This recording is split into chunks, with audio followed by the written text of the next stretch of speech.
I've done my best and we're just going to have to call it quits. And he didn't want to, of course, and I understood, but we did some counseling. And so we were married for 13 years. And in a way, especially when he began to stop working and just slept hours and hours a day. In a way, I felt like I was single because he wasn't really a part of the marriage. And so I had a phone call from a girlfriend of mine, a girlfriend from back like in elementary school, and we'd reconnected, right? So we were sitting there talking, and she said, Yvette, can I tell you something? And I said, sure. She said, you sound depressed because of everything that's going on. So I think that, just trying to hold it together, trying to hold a relationship together. We were married in the church, Catholic church, and I took my vows very seriously.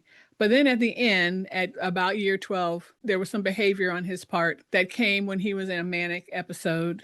And, there's some things that I'm not going to put up with. So after a few of those, it's like, yeah, no, that's it. I've done my best and we're just going to have to call it quits. And he didn't want to, of course, and I understood, but, we did some counseling. And, after that, I felt like I did the right thing, but at the same time, I had broken my vows and I felt a lot of shame.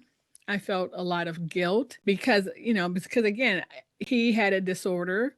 And then I said, well, what if it was cancer? What if it was something, when you have survived yeah, there are a lot of things, that were going on with me. Right. And being a Christian, and I think in a lot of Christian circles, women have a real issue with this, but also feeling guilt and shame, like you had failed the marriage. And you failed, and I would imagine at that point, being that Christianity is important to you, you almost feel like you failed your faith, you failed God, you failed all of the things that you made a commitment to in God's space, right?